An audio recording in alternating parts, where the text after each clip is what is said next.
For problem number 10, let me go and draw the line.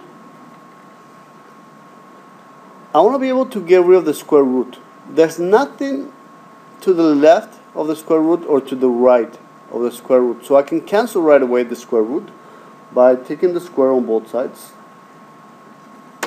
The square root and the square cancels.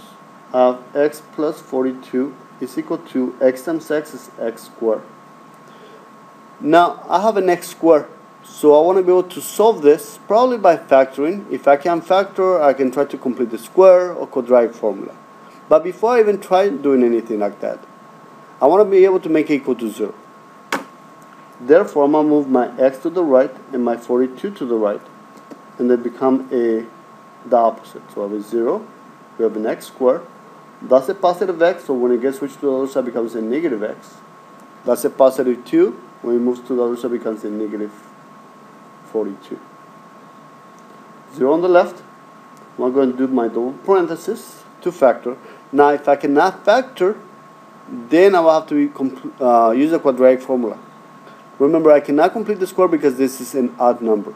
You can, but then you'll get lots of fractions. In this case, it's a very nice factorization. Factors of x squared are x and x. Factors of 42 are 7 and 6. And the 7 has to be negative. This is a positive. Then I'm going to do my t-chart. My zero product property. That'll be x minus 7 equal to 0. Move my 7 to the right, becomes a positive 7. X plus 6 equal to 0. Move my 6 to the right, becomes a negative 6. Now, I am not done because I need to be able to check for extraneous solutions. One of the solutions might not be correct, or neither one of them. So we want to be able to check. Checking is a very quick process. I'm going to plug in a 7 into both x's. Therefore, I'm going to have the square root of x plus 42 is equal to, so x is 7. 7 plus 42 is equal to 7. So I plugged in the x in here and in here. I have the square root of 49. Is that equal to 7? Check. So the first one's fine. I'm going to check the second answer. I'm going to plug in a negative 6 into both x's once again.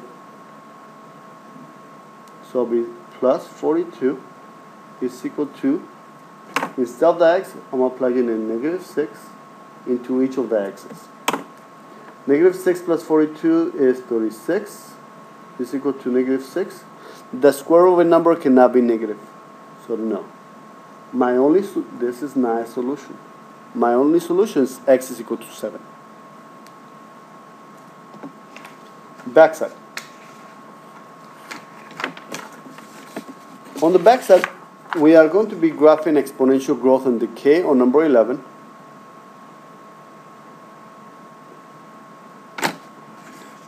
First, you need to decide if this is going to be an exponential growth or an exponential decay.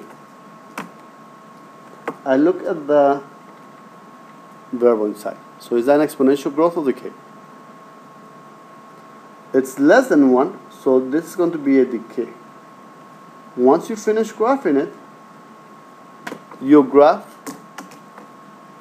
will look something like this. Now, do we need to flip it? No, because this is positive. So you'll see,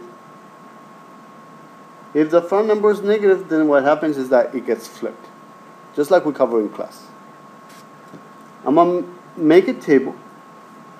So make a quick table. I'm going to plug in values of x. Remember that we're not going to plug into the whole thing. We're going to leave the h and the k behind. So it'll be 2, 3 over 5 to the x power. And I want to be able to plug in different values for x. Notice how I left the h and the k not part of the table values. I'm not going to plug it into the x because I'm going to use the h and the k to shift it. But for now, let's go and plug in a 0. That'll be 2, 3/5 to the 0. So this gives me 2. 3/5 to the 0 is just 1. So that's 2 times 1 is 2. Anything to the 0 power is equal to 1. So my first point will be, if x is 0, y is 2. Now I'm going to plug in a 1. So it'll be 2, 3 over 5 to the 1 power. 3/5 to the 1 is just 3/5. So we have 2 times 3/5. I'm going to place it over 1 so I can multiply across. When you multiply a whole number times a fraction, you need to place over 1, make it a fraction. 2 times 3 is 6, 1 times 5 is 5.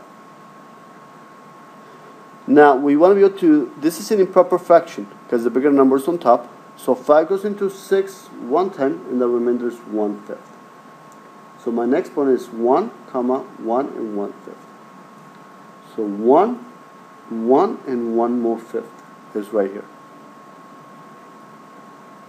Now I need to shift. Shift will be h and k. Remember that h is the opposite. So it's not -1, it's +1 and -5. The k stays the same just because of the formula. That means that each point will get shifted to the right 1 and down 5. Your asymptote should correspond to -5 because it's also going to shift down 5. So 1, 2, 3, 4, 5. This is going to be your asymptote.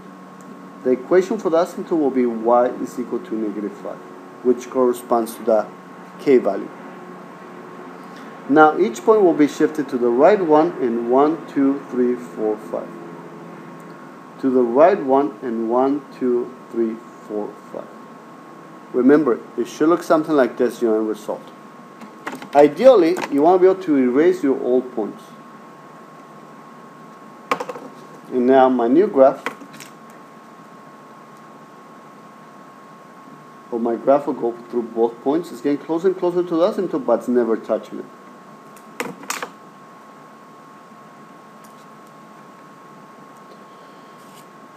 Now let's continue with problem number 12.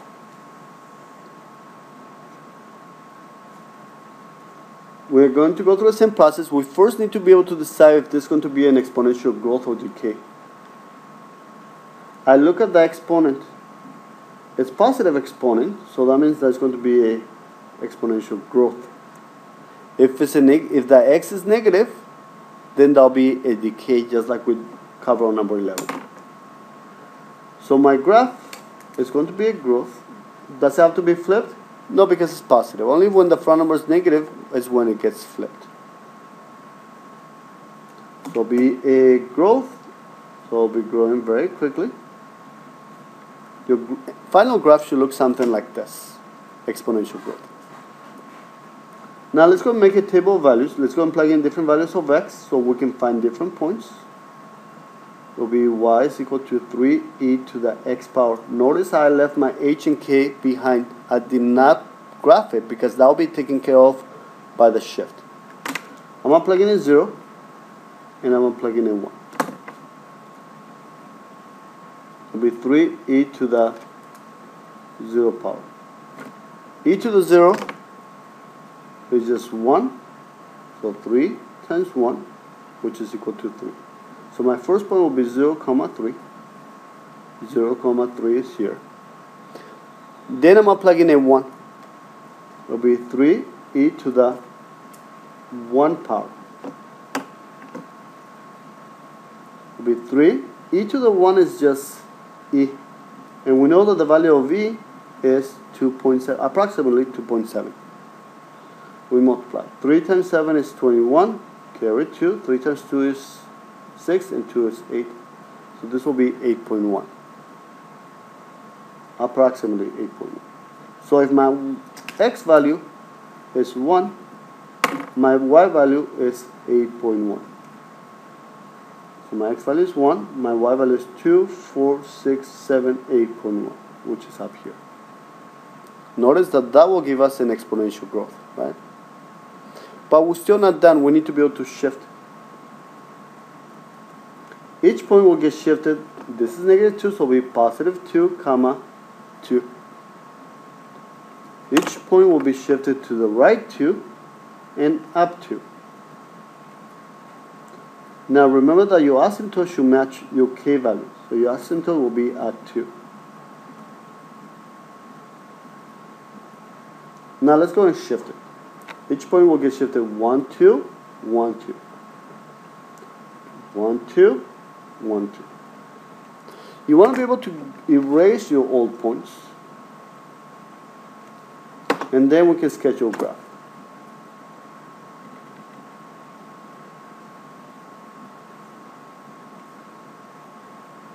Now remember, if you need additional review, you can go back to the notes for the number E, which I also posted on the website. The equation for the asymptote is y is equal to 2 because it's crossing at the y value at 2, and it should match your k value. For problem number 13, we have a system of equations. So I'm going to go ahead and draw the line. I'm going to go ahead, if you guys notice, the x's and y's are not lined up. I want to be able to move my x's and y's to the left, just like on the first equation, and my number on the right. Therefore, I'm going to move my 8x to the left, becomes a negative. The first one stays the same. So that gives me negative 8x minus 2y. This one's still on the left, so it did not get changed to the opposite. The 8x got moved to the left, so it becomes a negative. The 8 stays on the right hand side. Now I want to be able to cancel the x's to the y's. In this case, the y's cancel automatically. I don't need to multiply by anything. That gives me negative 12x is equal to 8 plus 4 will be 12. I'm going to divide by negative 12.